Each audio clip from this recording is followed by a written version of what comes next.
Parfois, les gens ont des blocages psychologiques qui peuvent remonter de très loin. L'accompagnement, dont un des outils est le coaching, permet de faire cette passerelle entre ce savoir au savoir-faire sur le terrain. Moi, j'aime bien prendre, cette comparaison avec un coach sportif. On a forcément besoin de comprendre qu'on a déjà les ressources en soi pour faire face à la difficulté. Est-ce que tout le monde est finalement coachable? Est-ce que ça garantit à 100% le résultat à partir du moment où tu prends un coach? Aujourd'hui, se former est-il réellement suffisant pour devenir un excellent conseiller immobilier? C'est exactement la question à laquelle nous allons répondre avec Jean-Philippe dans ce podcast. C'est parti!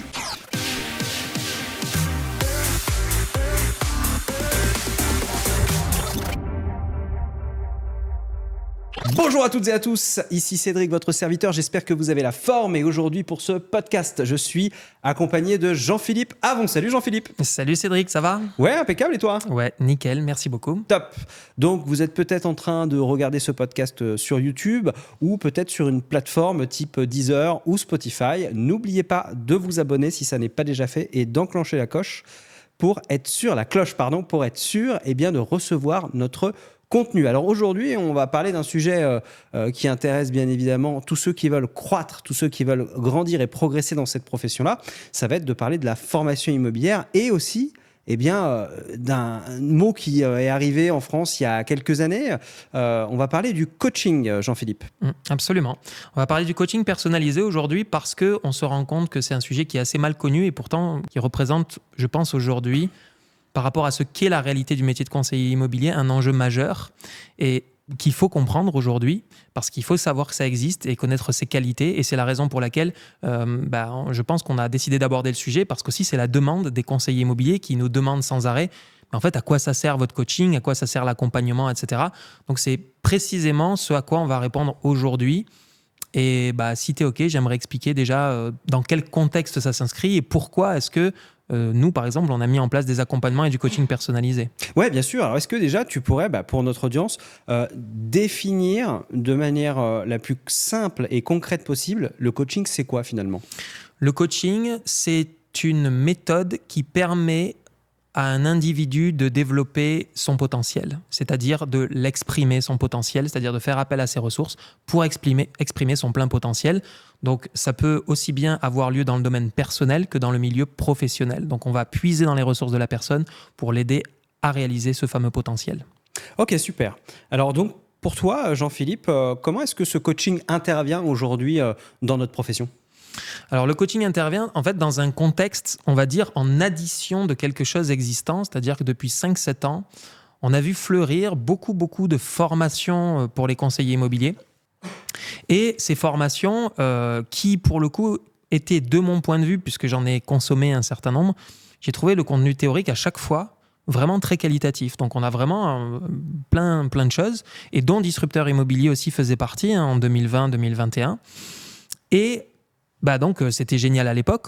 Pour autant, et c'est là où le bas blesse, ce dont on s'est rendu compte, c'était qu'en réalité, ce dont avaient besoin les conseillers immobiliers, la simple existence de ces plateformes de formation se sont révélées insuffisantes, en réalité, pour obtenir des résultats concrets sur le terrain. Par une insuffisance, parce que on s'est rendu compte que les plateformes de formation pures, bien que le contenu, je rappelle, soit très très pertinent, ne garantissaient pas pour autant le passage du savoir à un savoir-faire. Or, ce que permet on ne peut pas parler que le coaching, mais c'est l'accompagnement, dont un des outils est le coaching, permet de faire cette passerelle entre ce savoir au savoir-faire sur le terrain et de s'assurer que la personne qui suit à la fois la plateforme de formation complétée par un accompagnement type coaching et consulting, etc., dispose vraiment des compétences nécessaires pour obtenir le résultat sur le terrain. C'est la composante majeure qu'il manquait. Et le problème auquel on a été confronté, c'est qu'en consommant ces plateformes de formation, beaucoup de conseillers immobiliers partaient du principe que parce qu'on avait l'information théorique, du coup, ça allait être facile. Or, ce qui est pas facile, c'est pas la théorie, c'est la pratique. C'est le fait de se confronter à la difficulté dans le monde matériel, et ce n'est pas parce qu'on dispose des bases théoriques que pour autant on va s'en sortir parfaitement dans le monde matériel. Il y a tout un tas d'obstacles et de freins qui vont se manifester et qui constituent des obstacles à la bonne mise en exécution et donc à l'obtention des résultats derrière. Et c'est la raison pour laquelle un accompagnement type coaching, consulting, mentorat, le mix des trois, après je pourrais expliquer si tu le souhaites la différence entre les trois, va permettre cette implémentation et donc garantir l'efficacité des formations qui ont été dispensées via la plateforme de formation. Ok, super. Alors oui, effectivement, tu peux expliquer la différence entre le mentorat, le consulting et le coaching. Tout à fait. Alors, imaginez, vous avez votre plateforme de formation, même de votre réseau, etc., qui sont très qualitatives au demeurant.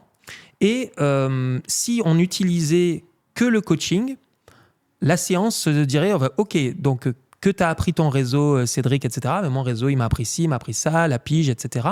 Ok, qu'est-ce qui te freine aujourd'hui à appliquer cette pige Et en fait, ce serait uniquement du question-réponse qui, certes, permettrait une croissance du conseil immobilier, mais qui, pour autant, serait peut-être un peu limité parce qu'un conseiller immobilier, ce qu'il vient chercher lorsqu'il va voir un coach ou une personne ressource, c'est non seulement d'exprimer son plein potentiel, mais d'aller chercher aussi des raccourcis. Et si on applique les règles du coaching pur, eh bien, il n'y a pas de vrai transfert de croyance, en tout cas dans le coaching pur, puisque c'est par la questiologie et on amène la personne à se livrer et par elle-même, elle va trouver la solution. Or, quand on est conseiller immobilier, on a forcément besoin de comprendre qu'on a déjà les ressources en soi pour faire face à la difficulté, mais on a également envie et besoin de trouver des raccourcis auprès de personnes qui ont déjà suivi le chemin que nous, on a parcouru. Et c'est la raison pour laquelle, en plus du coaching, s'ajoutent deux dimensions additionnelles, donc, que sont le consulting d'un côté et le mentorat de l'autre. Le consulting, c'est le fait de poser des questions à une personne que l'on considère comme faisant autorité dans le domaine où on souhaite progresser. On lui pose des questions et il nous amène des réponses par rapport à une expertise qu'on perçoit chez lui. Donc d'ailleurs, à tort ou à raison, mais en tout cas, le consulting, c'est ça. Je te pose une question et tu me réponds à cette question-là. Donc on va mixer le coaching avec du consulting et on va y ajouter du mentorat. Le mentorat, c'est le fait de poser la question, dire « Ok, Cédric, j'ai telle difficulté, la pige, etc. Comment t'aurais fait toi ?»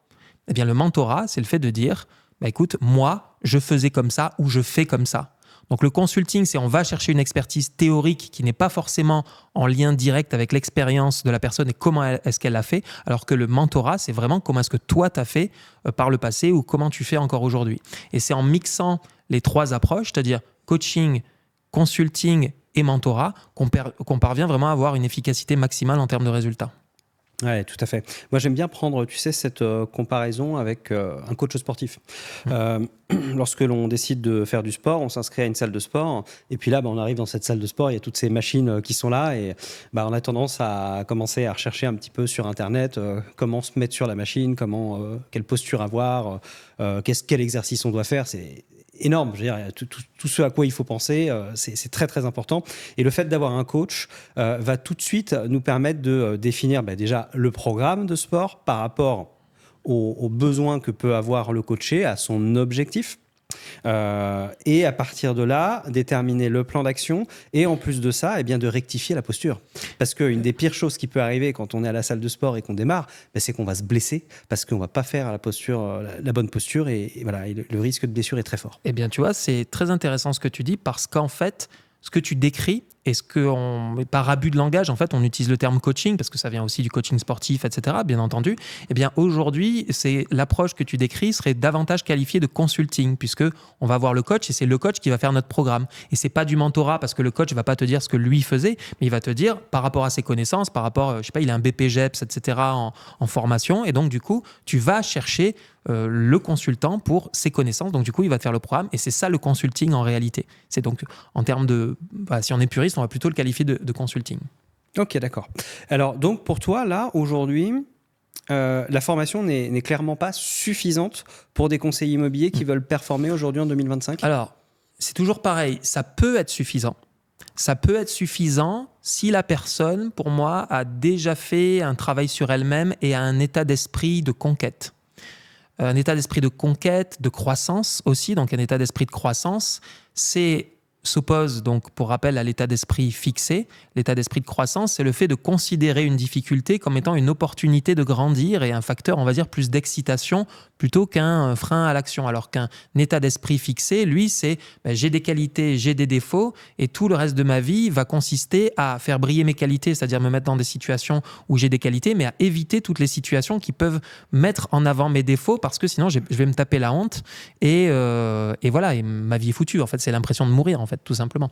Donc, si tu as déjà un câblage naturel qui est bien fait, mais il n'y en a pas beaucoup, la formation peut suffire parce qu'après, comme tu as les informations et qu'en plus tu as les outils psychologiques pour te confronter à cette réalité, tu es armé pour confronter cette réalité, ça peut suffire. Pour autant, la majorité des personnes ne sont pas câblées de cette manière-là. Donc, ils ont besoin à la fois de la partie formation et ils ont besoin à la fois de faire un véritable travail psychologique pour implémenter ces choses-là, ces choses théoriques qui sont très qualitatives dans le monde réel.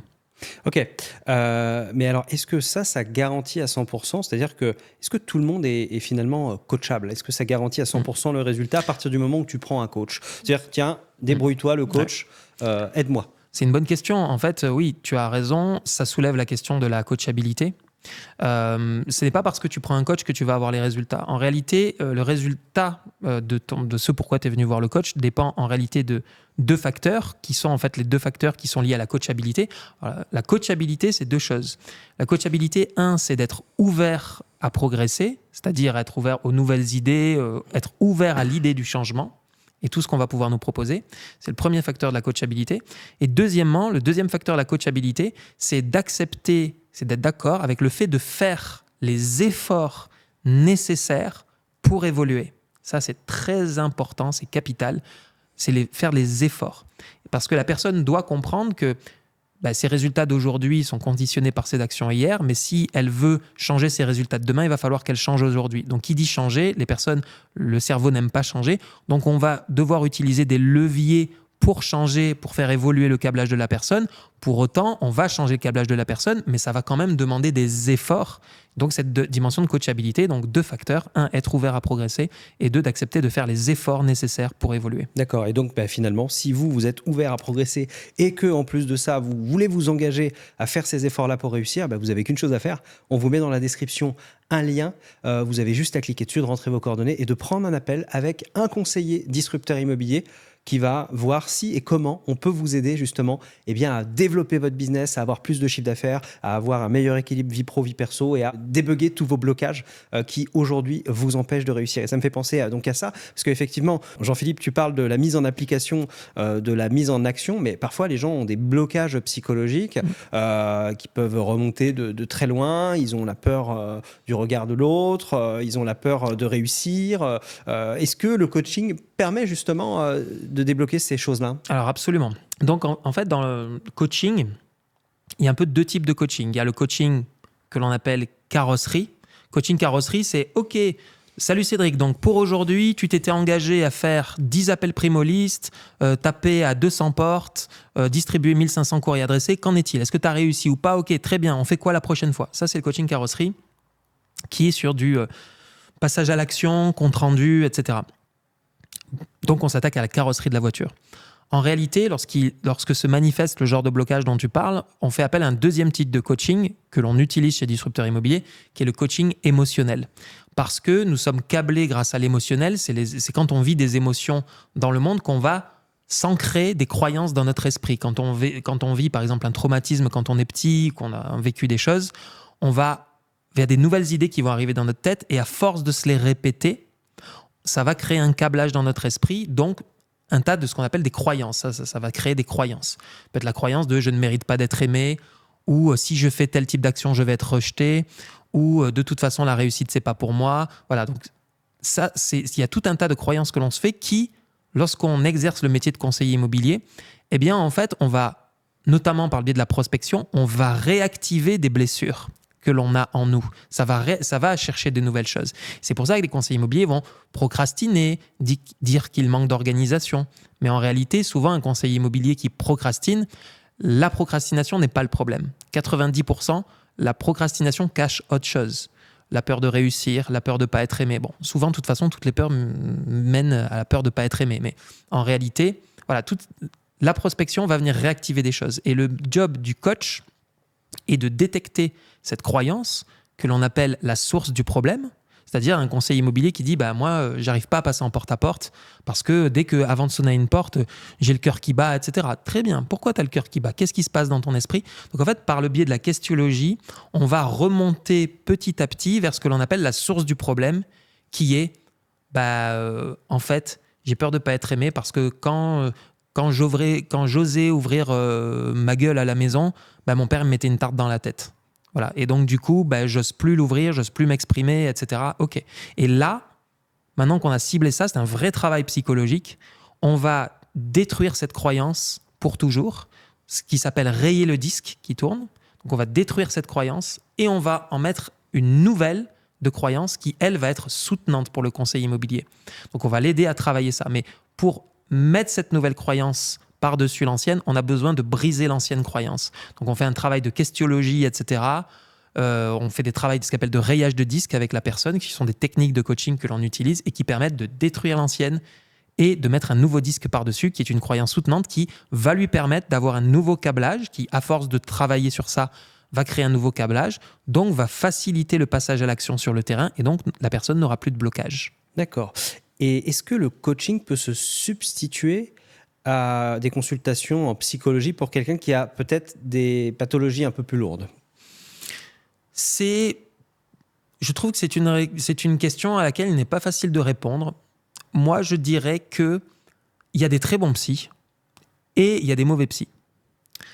Les bons psys, ce sont ceux qui nous aident à comprendre le passé et qui nous aident aussi à trouver des clés dans notre présent. Ça, c'est les bons psys.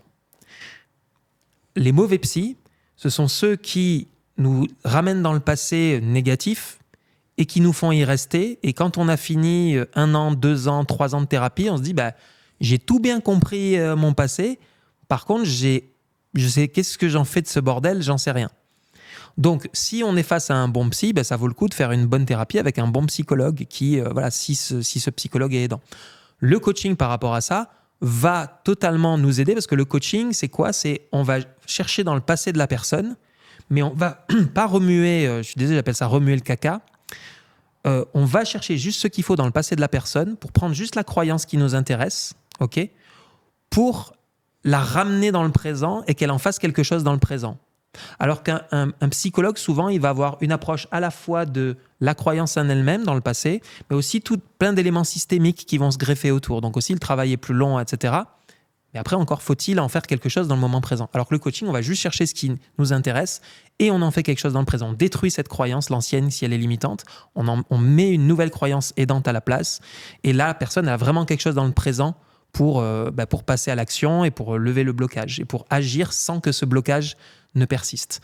Alors, en revanche, ce qu'on peut dire sur les pathologies qui sont un peu plus lourdes, par exemple des personnes qui sont avec un suivi médicamenteux, etc., nous, notre job n'est pas du tout de leur dire à aucun moment « arrête tes médicaments » c'est absolument pas notre job. Nous, la personne vient nous voir avec un challenge, avec une problématique, quelque chose qui la freine.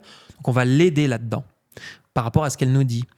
Pour autant, même si par ailleurs, on s'aperçoit par contre qu'elle me dit « par contre, oui, j'ai tel et tel suivi qui est un peu lourd » et qu'on s'aperçoit qu'il y a de la lourdeur, dans ce cas-là, on s'autorise à dire à la personne « écoute, fais ce que tu as à faire tranquillement par rapport à ça parce qu'on n'a pas besoin, on n'est pas là pour venir court-circuiter ce que font d'autres personnes en parallèle. » Voilà. Super.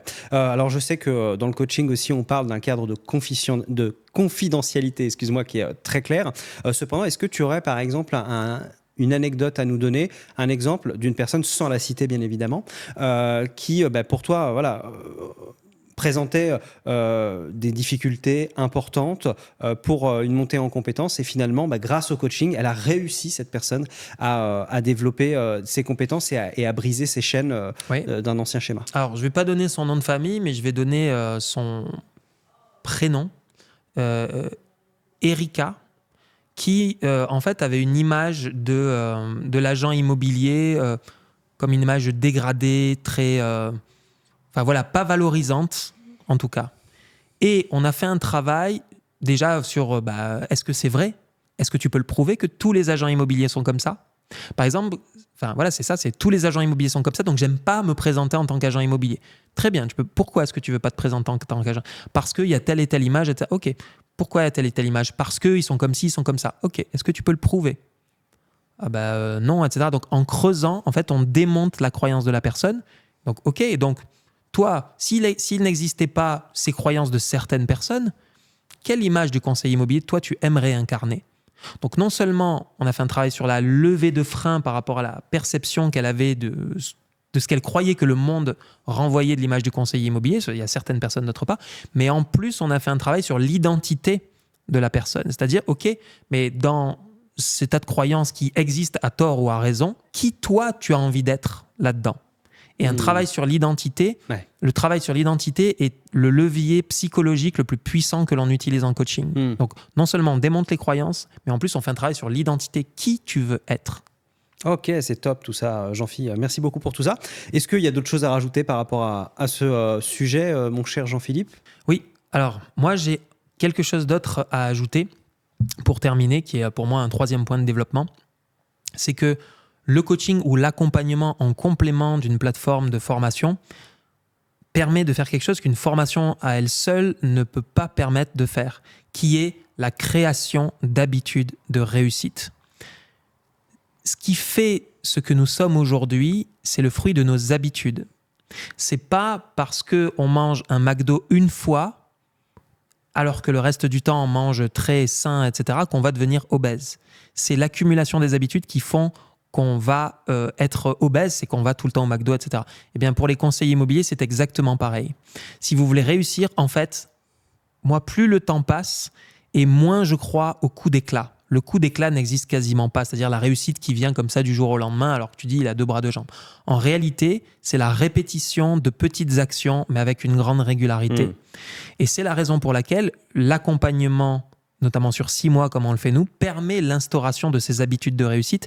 Alors que quand tu consommes une plateforme de formation, souvent, en fait, ce que tu vas faire, c'est que tu vas prendre le contenu, tu vas l'implémenter. Alors, la plupart ne l'implémentent pas déjà de base, donc déjà, il faut faire la passerelle.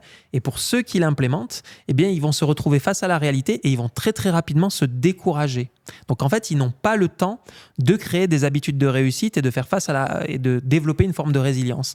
Donc, comme on l'a vu précédemment, le coaching va non seulement aider à avoir une bonne résistance à l'échec et à se forger une vraie résilience, mais également, de par la durée d'accompagnement, par le fait de se rendre des comptes, etc., ça va permettre de créer ces habitudes de réussite, c'est-à-dire ces petites actions quotidiennes qui, lorsqu'on les cumule, font des résultats absolument extraordinaires. Donc, on fait beaucoup plus facilement jouer ce que l'on appelle l'effet cumulé. Petites actions, résultats gigantesques. Super, tout ça. Donc, n'hésitez pas, surtout si vous avez des questions par rapport à tout ce que l'on vient de vous dire sur le coaching et que vous voulez avoir des réponses complémentaires, eh bien, posez-les directement dans la partie commentaires de cette vidéo ou de ce podcast. On se fera un plaisir de vous répondre. Jean-Philippe, on a fait le tour de la question ?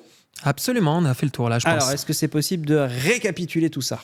Oui, tout à fait. Donc, le premier élément, c'est que les formations en ligne, c'est vraiment top. Ça te délivre un super contenu théorique. Pour autant, ça devient aujourd'hui insuffisant pour transposer dans le monde réel. Et voilà. En 2, ce qu'on peut retenir, c'est que le coaching permet également de lever les freins, qu'ils soient d'ordre opérationnel ou d'ordre psychologique. Et en 3, ce que l'on peut retenir, c'est que le coaching et l'accompagnement permettent de créer des habitudes de réussite. Et j'ajouterai une dernière chose, c'est que sur ces habitudes de réussite, on sait aujourd'hui qu'il faut entre 18 jours et 8 mois pour les créer, avec une moyenne de 66 jours. Donc c'est plus 21 jours comme on pensait il y a longtemps. C'est très variable en fait selon les individus, et qu'un programme d'accompagnement permet de créer ces habitudes de réussite. Merci beaucoup Jean-Philippe pour ce podcast et toutes ces informations et tous ces conseils que tu as pu apporter. Merci Cédric. Et je te dis à très vite pour la prochaine. Ciao, bye bye.